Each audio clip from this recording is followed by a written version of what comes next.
kasih Bapak Ibu. Oke, kalau dilihat dari sini, arah replikasi saya anggap ini arah A, ya, ulang lagi D. Arah replikasi itu dari A ke B, dari B ke A. Itu searah dengan pembentukan leading thread atau pita baru yang tidak putus. Namun pembentukan pita atau fragmen Okazaki itu berlawanan arah, cuman penambahannya ke arah.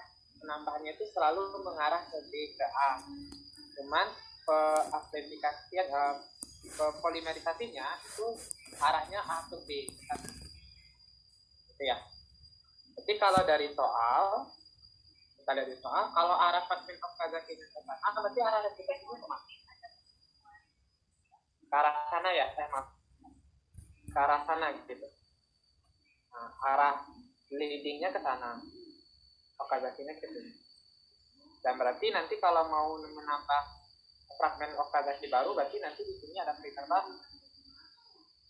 Baru nanti ditambah fragmen Okazaki yang baru. Itu ya Bapak Ibu. So, untuk arah replikasinya dari fragmen kanan ke arah fragmen kiri, itu arah replikasi.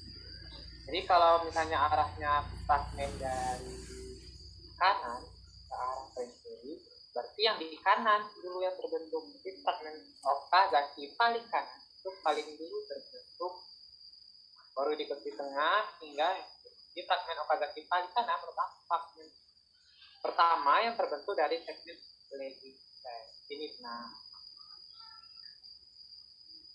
ketika fragmen Okazaki dibentuk secara ketiga fragmen Okazaki dibentuk secara bersamaan. Salah ya. Untuk fragmen Okazaki itu dibentuk secara gradual.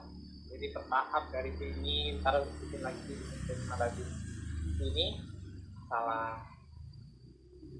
Perubahan segmen primer RNA dilakukan oleh DNA polimerase 1 di teori lagi. Nah, yang diawali dari ujung 3 ke 5 pada fragmen Okazaki. Salah ya, apapun kerja polimerase itu selalu 5 ke 3 untuk polimerisasi. Jadi DNA polimerase kerjanya mempolimerisasi itu selalu 5 ke 3. Jadi apapun pernyataannya berbau dengan polimerisasi itu selalu 5 ke 3. Berbeda hal dengan jika DNA itu di repair. Jika ada error selama proses replikasi atau translasi, jadi diperbaiki itu bisa dari arah 3 ke 5, dan itu kerjanya bukan polimerisasi, tapi kerjanya itu lebih ke restriksi atau nuklease, memotong dari arah 3 ke 5 atau 5 ke 3. Karena kan polimerisasi itu selalu dari arah 5 ke 3. Ya. Lanjut, kan misalnya siswa dikasih materi replikasi dan kita banyak turunan dari DNA polimerasi dan tapi karena konsepnya cuma satu, yaitu selalu menambah dari 5 ke 3, jadi arahnya selalu 5 ke 3. Meskipun DNA polimerasi di prokaryot ada lagi nama-namanya, DNA polimerasi di eukaryot ada lagi nama-namanya, pusing gitu ya. Jadi secara prinsip selalu 5 ke 3 kalau untuk polimerisasi. Ini yang buat dia salah. Ini salah. Terus arah replikasi DNA tidak sama dengan arah pembentukan fragmen Okazaki. Benar atau salah Bapak Ibu? Benar ya. Jadi arah replikasi ke sana, arah pembentukan fragmen ke sana. Gitu ya. Cuman penambahan primernya itu searah dengan arah replikasi. Penambahan primer kalau di kan proses polimerisasi kalau nggak berjalan kalau nggak ada primer dulu, gitu ya. Jadi arah penambah primernya selalu sama dengan arah replikasi. Berarti ini jawabannya apa? Benar. Ini benar. Salah. Nah, lihat dulu. Saya state tentang. Jadi karena ini ada teorinya, jadi saya tidak perlu dalam di bidang teorinya.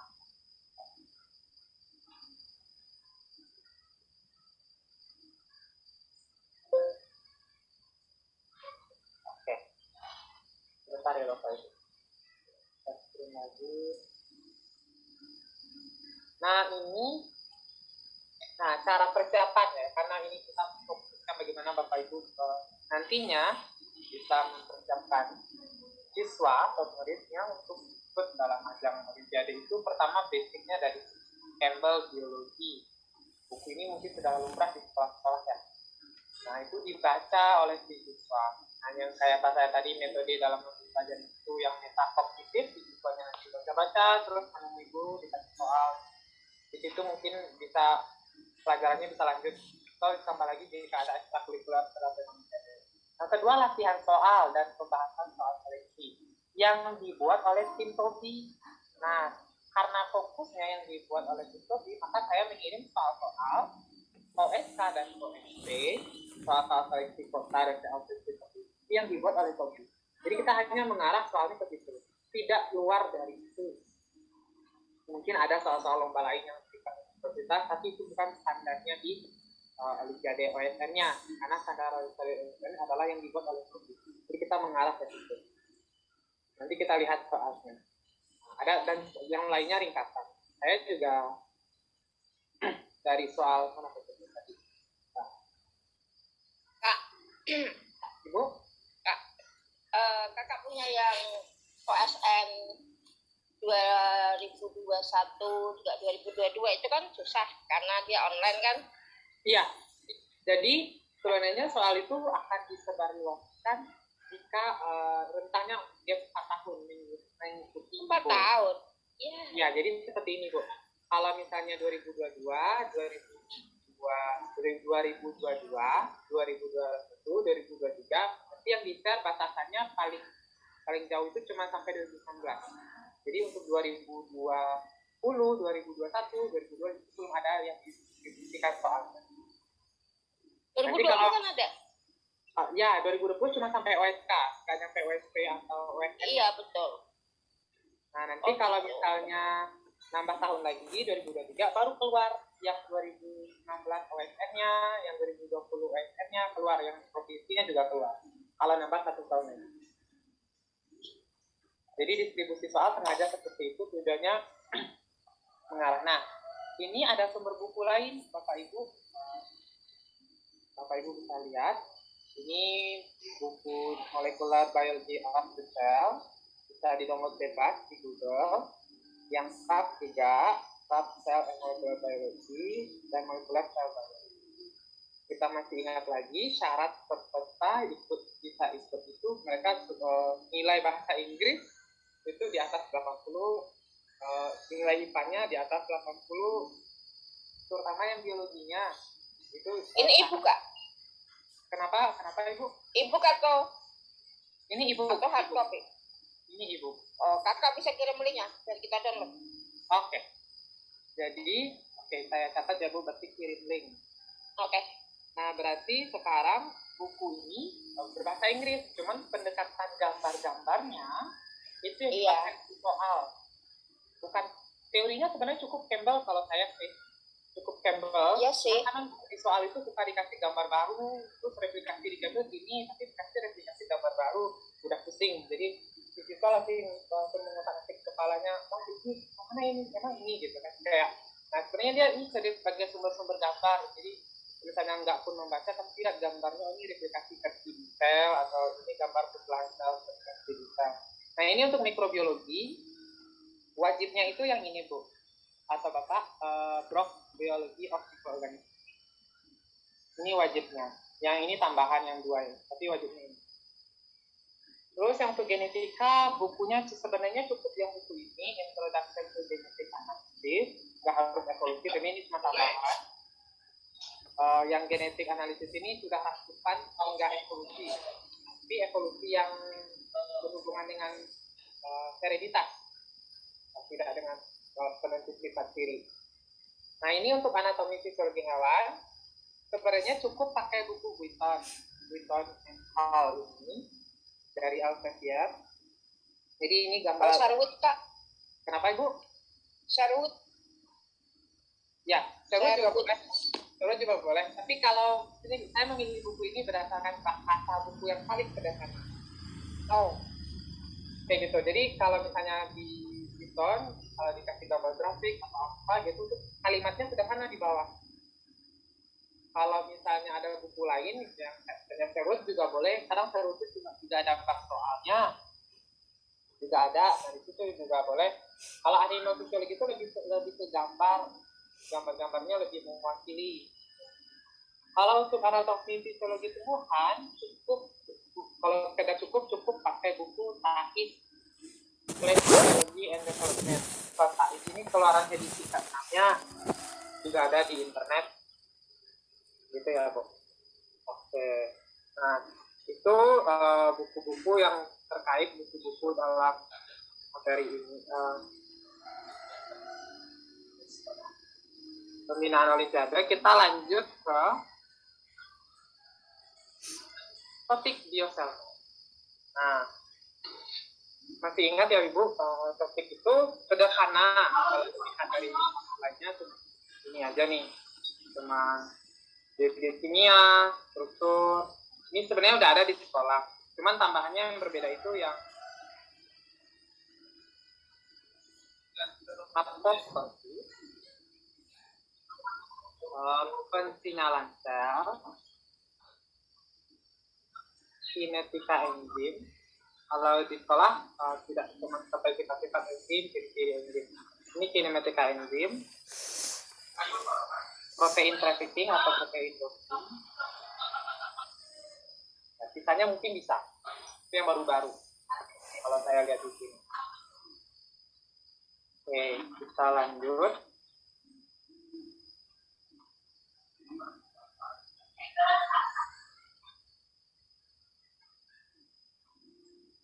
Nah, contoh soal dulu Bapak Ibu, silakan jawab.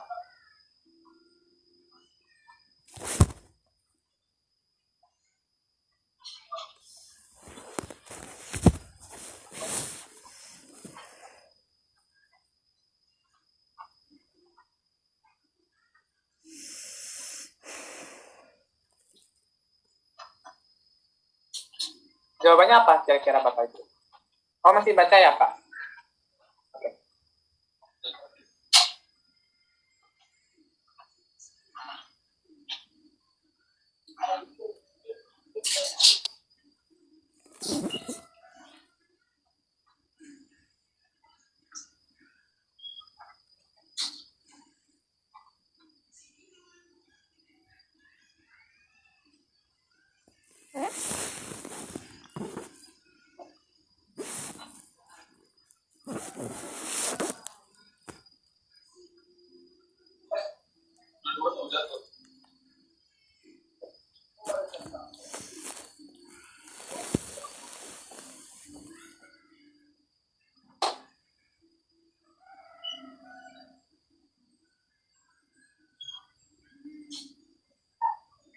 Jawabannya adalah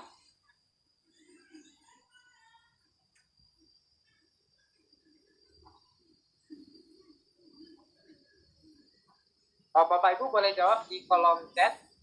Saya mau lihat jawabannya dulu sebelum lanjut ke teori.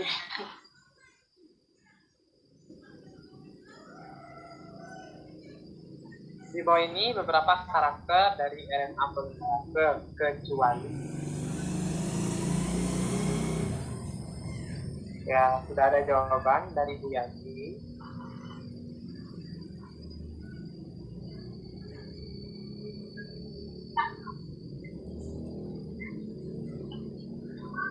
Yang untuknya ini saya hapus ya Bu, double untuk diri kalimatnya yang benar seperti ini.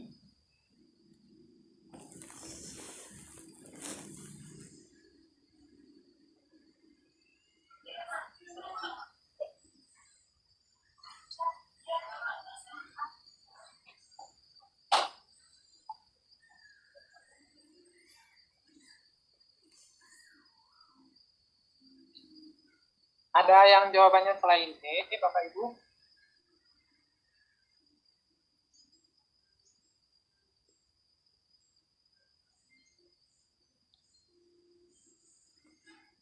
Tidak? Oke, ya benar. Jawabannya itu adalah yang E. Ya, karena proses sintesis RNA dalam artian transkripsi itu diawali dari promotor hingga diakhiri di terminator. Sedangkan proses translasi diawali dari start codon diakhiri di stop codon. Nah, ini ada katanya sintesis RNA, jadi transkripsi bukan di stop. Itu yang lebih gampang. Untuk A, B, C, D, untuk istilah ini sudah lumrah ya Bapak Ibu? Sudah? Dan misalnya kenapa RNA polimerase itu memiliki error rate yang tinggi daripada DNA polimerase? Itu alasannya karena bahasanya nukleotidanya itu yang dicocokkan atau yang komplementasi itu adalah urasil untuk adenin. Jadi kalau misalnya DNA polimerase, adenin itu timin. Sedangkan urasil itu dengan adenin yang membentuk ikatan yang lebih lemah. Artinya kalau lemah berarti dia bisa pas putus, terbentuk putus, ikatanya bisa putus lagi atau nyambung. Sedangkan gen target dapat dikenali berdasarkan RNA donor. Jika tidak sistematik membantu gen benar, tidak membutuhkan primer memulai. Kita lanjut. Nah ini buku tadi. Nah ini dia karakter umum sel. Sel itu bersifat kompleks dan terorganisir. Intinya kalau saya mengingat karakter sel itu adalah ciri-ciri mengenai itu saja. Memerlukan energi, bereproduksi, dan lain-lain. Nah, ini adalah unsur-unsur kimia yang penting. Jadi, kalau dia memiliki golongan yang sama, misalnya A dan A, dia artinya kayak gini, dia memiliki muatan yang sama, artinya membutuhkan jumlah elektron. Kalau diartikan lagi berarti dia nantinya membentuk lengan ikatan yang sama. Jadi Mg bisa diganti dengan Ca, Na bisa diganti dengan K.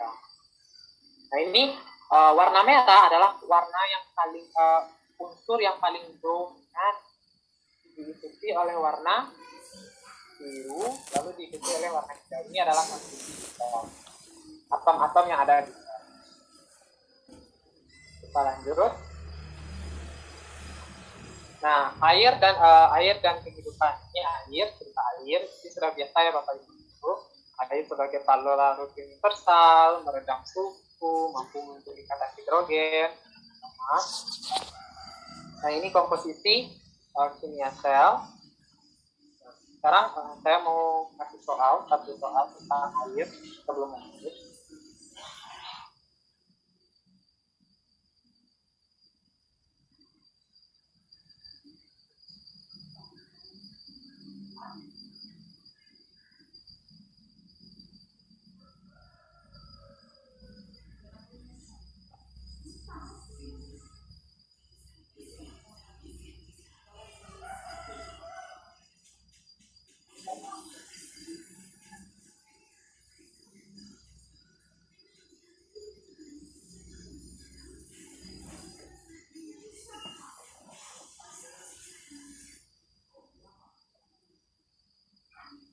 Nah, soal nomor 1 Bapak Ibu, silakan dijawab dulu.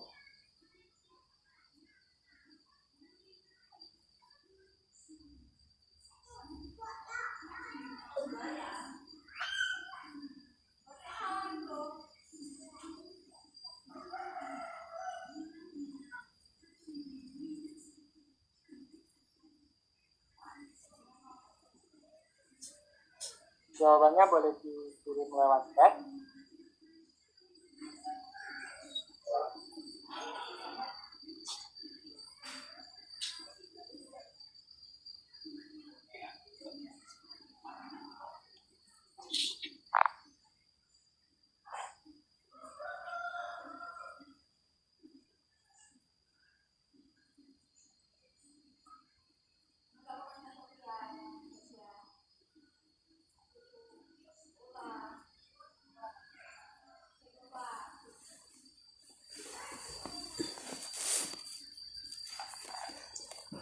Jawabannya apa Bapak Ibu?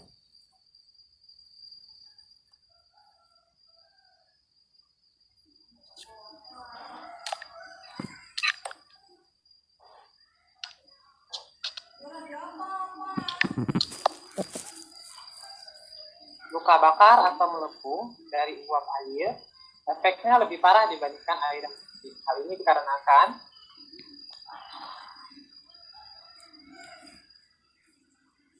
jadi jawabannya adalah B. Ya, karena uap air melepaskan panas yang lebih besar ketika berkondensasi pada fluid. Untuk pernyataan ini ada yang berbeda dengan jawaban saya, Bapak Ibu.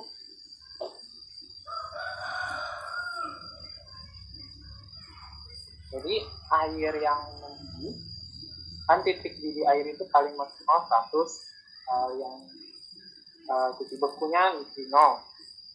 Nah, uap air lebih panas daripada air mendidih salah karena jadi ini prinsip energi lagi termodinamika.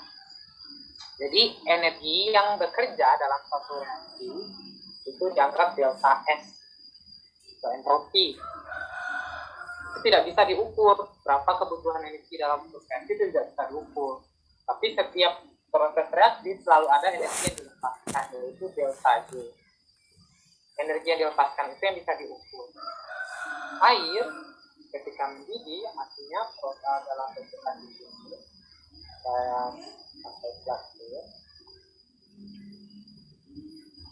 Air ketika mendidih artinya ikatan hidrogen itu dekat. Ikatan hidrogen itu mendekat. Sedangkan air ketika membeku, ikatan hidrogen itu merenggang atau meringgang maksimum. Jadi dia kaku. Ketika air mendidih hingga berubah wujud dari cair menjadi uap, artinya ada ikatan yang putus. Putusnya ikatan itu melepaskan. Ketika ingin membentuk ikatan yang baru, kan kondensasi diuap menjadi air lagi. Tapi kan bikin ikatan yang baru. Nah, bikin ikatan yang baru itu energinya kepakai. Jadi ada energi yang diserap untuk membentuk ikatan baru. Karena menyerap energi dianotasikan dengan panas, makanya itu lebih parah luka bakar akibat kondensasi uap air daripada air yang mendidih. Nah, ini ciri-ciri atom karbon, dia bisa linear, siklik, cabang, dan dia bisa memiliki beragam jenis gugus fungsi. Nah, ini yang maksud saya itu organik. Jadi sesuatu yang dikatakan organik adalah sesuatu yang terdiri dari rangkaian polimer atom karbon yang nantinya bisa diaksesorikan dengan gugus fungsi, metil, hidroksil, dan lain-lain. Dan bisa nanti dipakai untuk membentuk protein, lipid, komponen dari nukleotida, nukleat. Nah, sel itu terdiri dari ini, udah biasa ya Bapak Ibu. Ini ciri-ciri gula, ini ciri-ciri asam amino, ini ciri-ciri asam lemak. Ini adalah nukleotida. Oke, ini sudah biasa. Nah, proses polimerisasi dari monomer tadi itu namanya kondensasi. Membutuhkan air. Ada air yang terhidrolisis. Ada air yang terbentuk. Ini polimerisasi. Sedangkan hidrolisis itu proses pemutusan. Jadi ada pembentukan, ada pemutusan. Itu kan itu kondensasi atau polimerisasi, sedangkan hidrolisis yang seperti ini. Ya, itu kayaknya udah biasa juga. Polimernya monosakarida juga udah. Sakarida juga udah. Ini lipid udah kayaknya. Protein. Nah, kita agak dalam di bagian protein. Ciri-ciri protein, atomnya atom chiral, C-nya chiral, lengannya atom C selalu memiliki 4 lengan, yang artinya memiliki 4 rangkaian ikatan. Yang chiral, dia bisa diputar, tapi dia berbeda bentuk karena berbeda gugus. Satu amina, lalu tadinya lagi karboksil, gugus sampingnya R, dan selalu ada atom A. Nah, nanti kalau dia ingin membentuk ikatan, dimulai dari N, ujung N, ujung C. Kalau bikin ikatan baru, tambah ujung ke ujung C. Terus bikin ikatan lagi, selalu menambah ke ujung C. C ketemu N. Nah, sebalik. Kita kita lihat di sini. Nah, ini ikatan yang menghubungkan namanya ikatan ketiga. Ini rantai samping yang menentukan ciri dari asam amino atau protein. Ini ada yang bermuatan negatif, tidak polar. Kita lihat soal untuk topik ini.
Ini soal tingkat nasional ya. Nah, ini kan teorinya dasar sekali. Nah, reaksinya juga panjang. Siswa diminta bisa memahami ini dari teori dasar. Selama awal tahun ini, 3 kelompok penelitian yang dipimpin oleh Bapak ini dan Bapak ini memecahkan kode genetik. Misalnya gitu, meskipun mereka menggunakan metode yang berbeda, kelompok ini menggunakan mRNA sintesis dalam pendekatan eksperimental. Mereka untuk memecahkan kode genetik, untuk menguraikan kode genetik tersebut, Nimbert dan rekan perlu mengumpulkan informasi mengenai hubungan antara komposisi mRNA dan komposisi polipeptida. Ya. Untuk mencapai tujuan ini, mereka membuat molekul mRNA dengan komposisi basa yang telah diketahui, menambahkannya ke sistem translasi tanpa perantara sel, dan kemudian menganalisis komposisi asam amino dari polipeptida yang dimasukkan. Jadi maksud narasi itu karena diketahui macam nukleotida itu cuma 4, maka nanti di dalam tabung ada 4 nukleotida yang dimasukkan, itu kan dalam sistem translasinya dari 4 nukleotida ini, nanti asam amino apa saja yang terbentuk. Nah, ini maksud narasinya. Nah, untuk mensintesis mRNA-nya, enzim yang dikenal sebagai fosforilasi polipeptida digunakan dalam pekerjaan. Dengan adanya ribonukleotida fosfat berlebih, enzim ini mengkatalisis hubungan kovalen nukleotida untuk membuat polimer RNA. Nah, ini ceritanya cuma menjelaskan bagaimana membentuk mRNA seperti itu. Nah, salah satu hasil penelitian tersebut berupa tabel kodon. Nah, yang ini dia menemukan tabel kodon ini dengan cara seperti itu.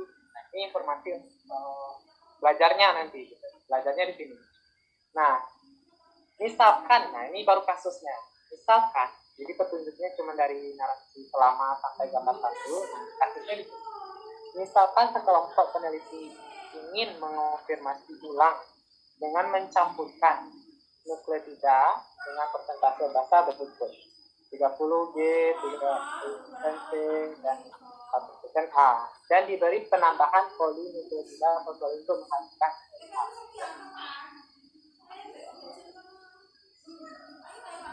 Nah, pertanyaannya tentukan benar atau salah berdasarkan penelitian tersebut. Persentase kodon GCC yang mungkin terbentuk adalah 3,9%. Benar atau salah? Atau Bapak Ibu boleh kirim jawabannya yang A, B, C, D itu dengan urutan, misalnya kalau benar semua itu D, D, D, D. Atau kalau ada yang salah B, S, D, F, misalnya gitu. Silakan dikirim lewat kolom chat.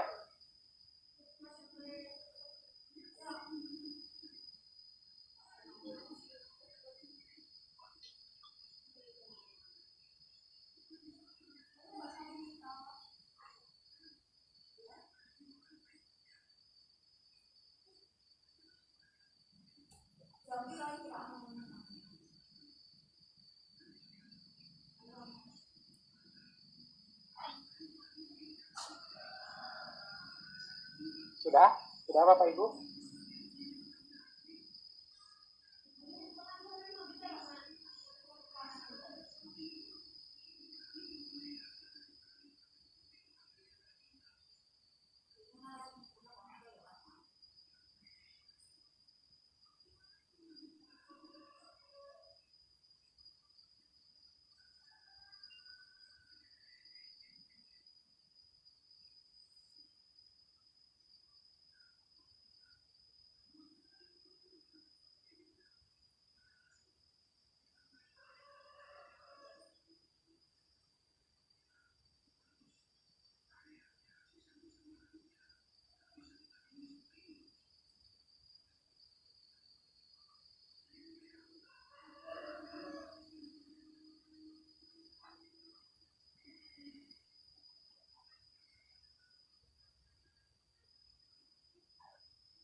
Nah, untuk yang A, benar atau salah? Persentase kodon G, GC yang mungkin terbentuk adalah 3,10. Nah, gimana cara ngitung ini? Nah, ini kan sebenarnya prinsipnya prinsip kombinasi di matematika, di teori peluang. Ini prinsip kombinasi. Kan terbentuknya A sama B karena ada kombinasi 3 mRNA 3 nukleotida.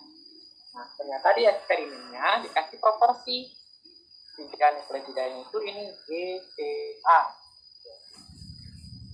Terus berarti masing-masing kalau persentasenya segini, berarti ini dianggap peluangnya peluang G, peluang C, peluang A. Jadi untuk G, GC berarti G dan E dan C berarti kan 30% kali 30% kali 30%. Jadi 30% 3 pangkat 3 27. Berarti ini jawabannya harus 27. Jadi ini 30% itu 3/10. 3/10 kali yang G-nya lagi 3/10 kali yang C-nya 3/10. Hasilnya 27 per 1000 dikali 100%.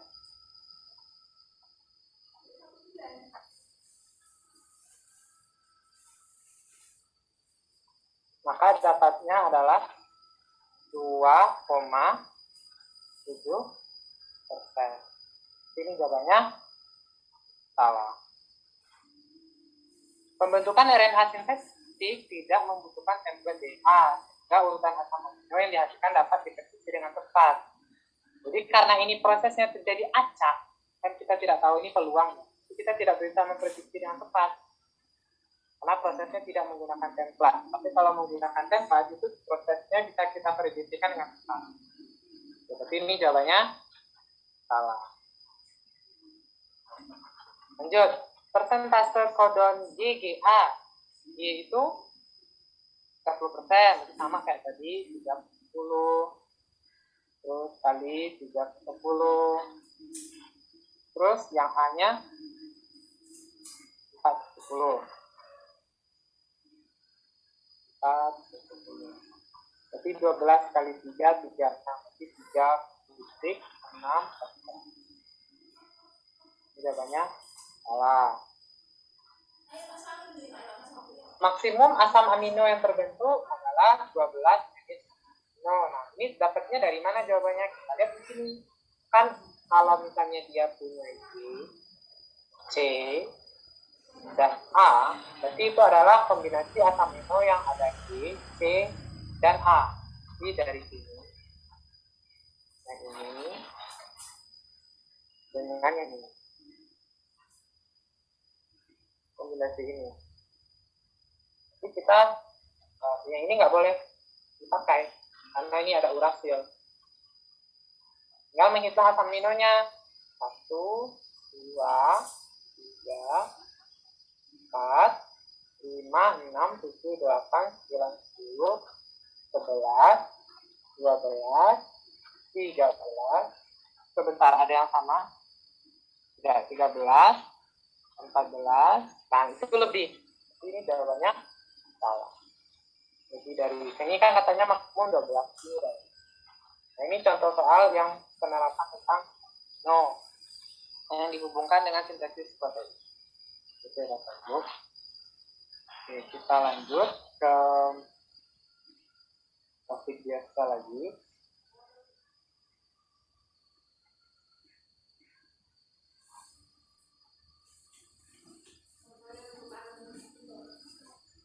Ini dia yang tadi. Protein itu ada struktur primer, sekunder, ini yang udah tersier, ada berapa ikatan, biasa, cara bikin proteinnya, transkripsi, dan cara. Nah, nanti insya Allah saya share lewat grup WA kita. Oke. Nah, ini ada translasi, ada protein yang dilipat dan tidak dilipat, cara bikinnya, ini cara degradasi proteinnya. Jadi proteinnya kalau nggak dipakai lagi bisa didegradasi, dibikin pakai chaperone namanya. Nah, ini adalah teknik yang digunakan untuk memisahkan protein. Ini penjelasannya tadi, misalnya. Nah, sekarang coba kita jawab soal yang ini.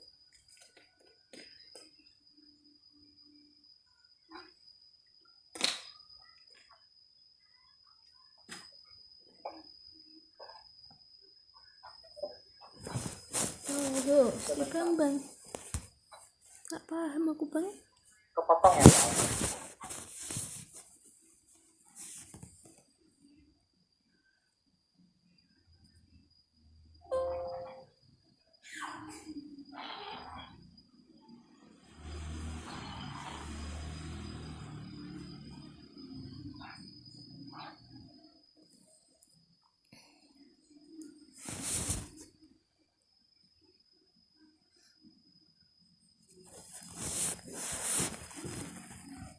Nah, silakan Bapak Ibu jawab soal tentang gel titration chromatografi.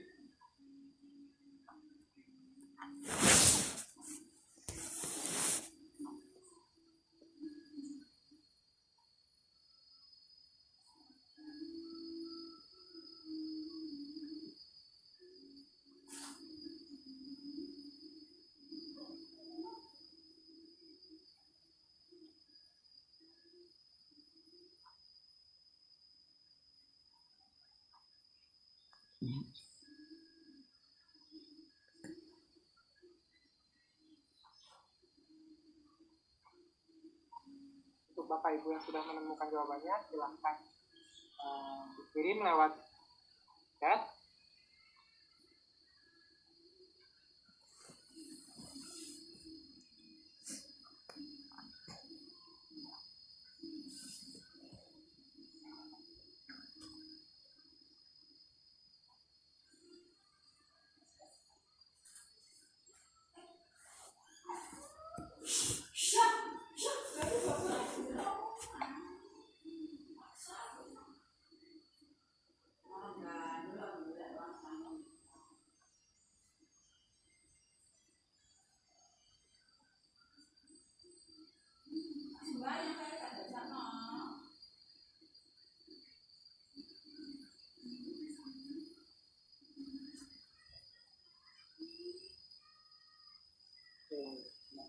ibu apa ke ibu apa Hayati?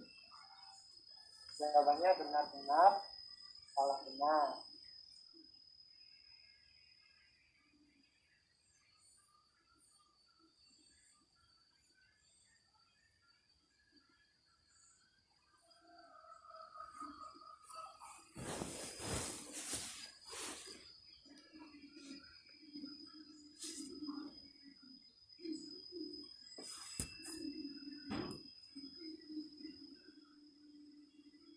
Ya, ada lagi Bapak Ibu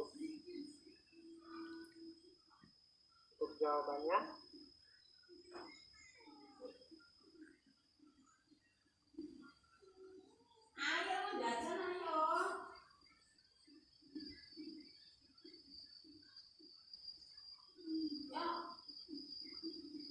Nah, ini jawabannya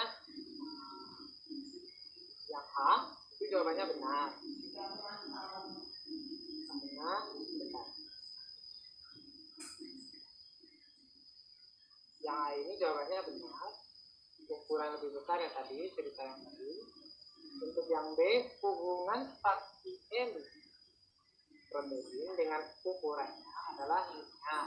Ya, hubungannya linear. Kalau misalnya diminta perbandingannya, bagaimana? Berbanding terbalik atau berbanding lurus?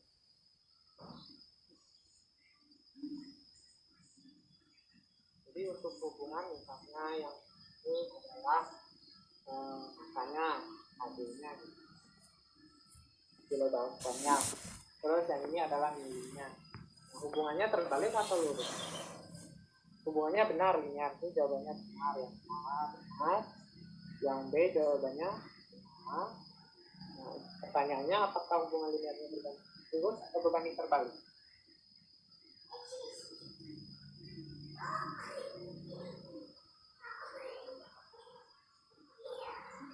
Nah, ini jawabannya adalah berbanding terbalik ya. Jadi semakin besar masanya, maka volume emisinya itu semakin kecil.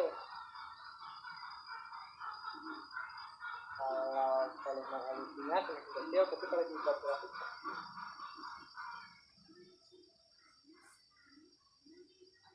itu ya Bapak Ibu. Nah, berbanding terbalik. Lalu kan ini seperti kurva standar. Maka jawaban itu belum bisa dijawab karena di data tidak dipaparkan kurva standarnya, bandingnya sebagai untuk menghitung jumlah ini berapa kilodalton. Kalau dilihat di sini 240 itu berada di dekat-dekat 250. Nah, 250 aja itu sudah 13, mungkin 20 kilodalton.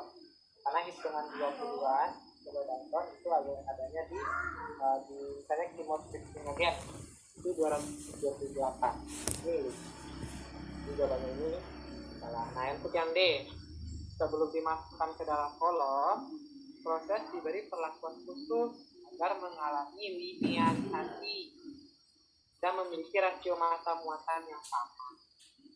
Perlu nggak kira-kira integral filtrasi atau grafik data ini? Tidak perlu ya. Kita tidak perlu melakukan linearisasi ya, karena kita hanya memisahkan berdasarkan massanya ya, artinya bentukannya, ukuran dari si protein. Kalau misalnya dia kecil, itu kan ukuran polipeptidanya kecil. Kalau misalnya kita linearisasi, berarti maksudnya kita pori-pori ini dia bisa terjebak kalau dilinearisasikan. Tapi kalau misalnya dia dalam bentuk globular atau tersier sebenarnya, tersier patternnya, dia tidak bisa dilewati di pori-pori kecil. Ukuran kecil lain bisa dilewati. Ini jawabannya salah. Ini jawabannya benar-benar salah. Kita lanjut. Nah, ini adalah cara memisahkan menggunakan elektroforesis. Ini yang tadi SDF yang dianya diberi muatan yang sama dan dilinearisasikan dan dipisahkan dalam satu arah. Ini contohnya mungkin ukurannya lebih besar, lebih secara dasar, dan hubungannya itu terbalik. antara jarak migrasi dengan konsentrasi.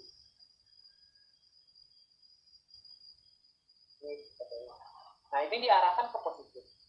Berarti untuk menyeragamkan pemuatannya kita kasih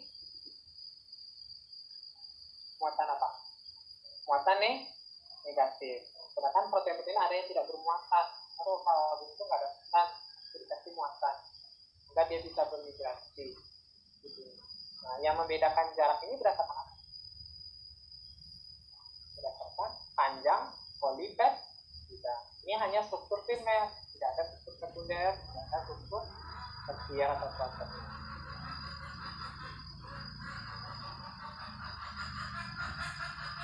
Kita lanjut.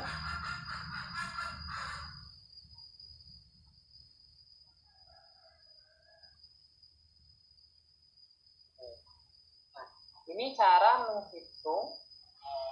Jadi ketika ada protein yang terlarut, jadi protein terlarut atau asam aminonya yang terlarut, mereka memiliki kondisi namanya isoelektrik, yaitu keadaan ketika jumlah muatan positif itu sama dengan muatan negatif. Jadi dia netral.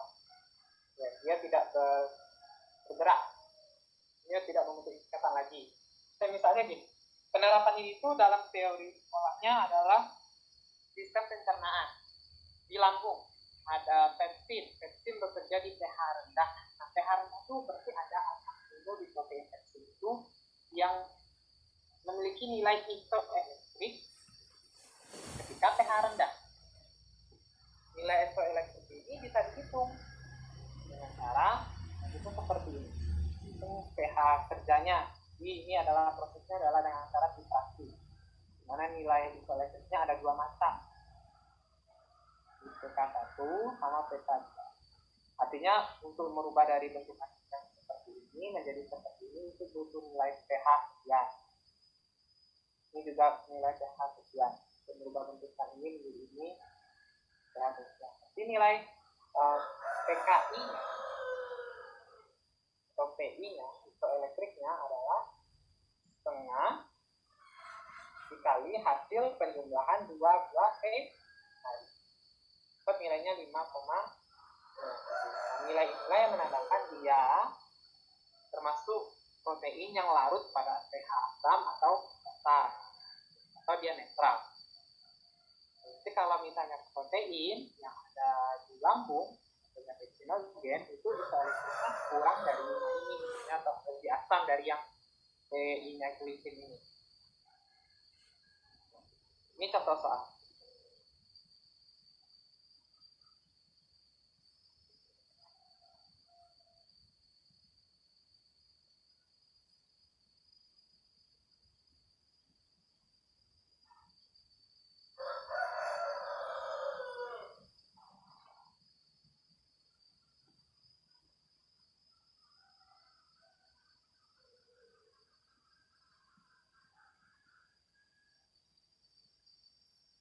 Asam amino merupakan monomer penyusun. Suatu asam amino memiliki suatu atom karbon pusat yang mengikat gugus yang berbeda, kecuali untuk glisin, misalnya gitu. Semua asam amino memiliki gugus alina. pKa merupakan kecenderungan suatu gugus untuk meletakkan atau mengikat proton. Ditemukan asam amino murni dalam botol yang tidak terlabel karena keterbatasan literatur, dan kemudian melakukan titrasi terhadap asam amino tersebut sehingga diperoleh kurva berikut. Tentukan benar atau salah dari pernyataan berikut. Silakan Bapak jawab.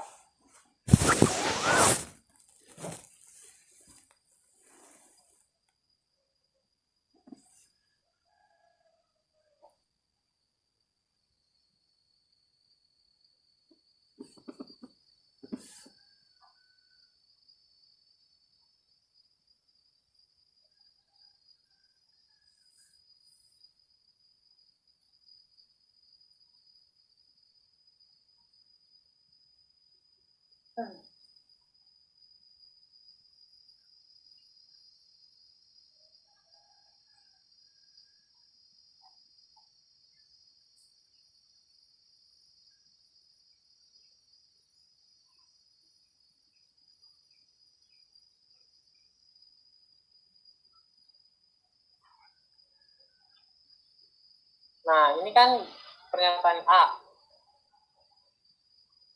Oke. Pernyataan yang A. Asam amino tersebut memiliki rantai samping negatif. Benar atau salah?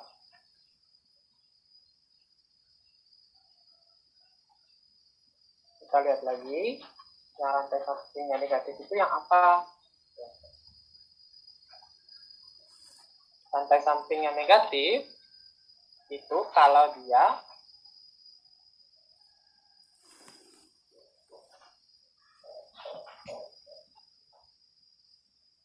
larut pH asam atau basa, Bapak Ibu. Kalau rantai sampingnya negatif. Jadi misalnya nih ada tabung, gitu. Terus kalau misalnya pH-nya misalnya rendah atau hanya tinggi, gitu. hanya banyak. Contohnya yang lisozim lah. Dia bisa bekerja di pH rendah. Maksudnya apa? Maksudnya nilai pKa-nya itu menentukan kecenderungan gugusnya itu melepaskan atau mengikat sesuatu atau dia membentuk struktur baru. Kalau proses PKI itu menentukan dia tidak mengalami proses pembentukan atau perubahan ikatan ini. Kita itu PKI-nya dulu 9,6 ditambah 2,34 dibagi 2. Ini nilainya berapa?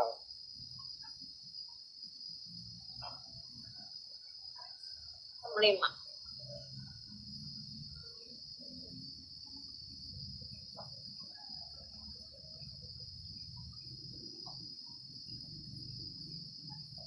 Dibagi 2 berarti itu 5,97. Ini pH-nya asam atau basa? Asam. Asam. Nah, kalau misalnya dia asam, berarti dia terlarut di asam atau di basa?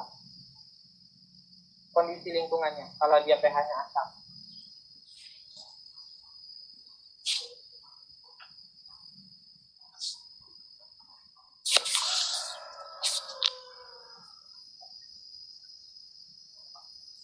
Berarti di pH asam. Nah, kalau di pH asam, muatannya si asam amino itu positif atau negatif? Kan asam itu artinya melepaskan hidrogen. Muatan dia jadi positif atau negatif si asam amino itu? Kalau dia sudah melepaskan hidrogen, karena dia asam kan.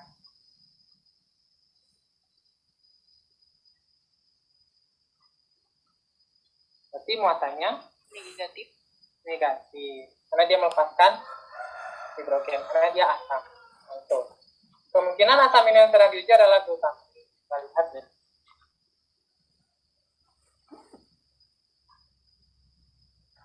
Glutamin itu saya nggak hafal, tapi glutamin itu termasuk, nah glutamin itu dia tidak bermuatan. Kita nggak tahu dia itu asam atau enggak.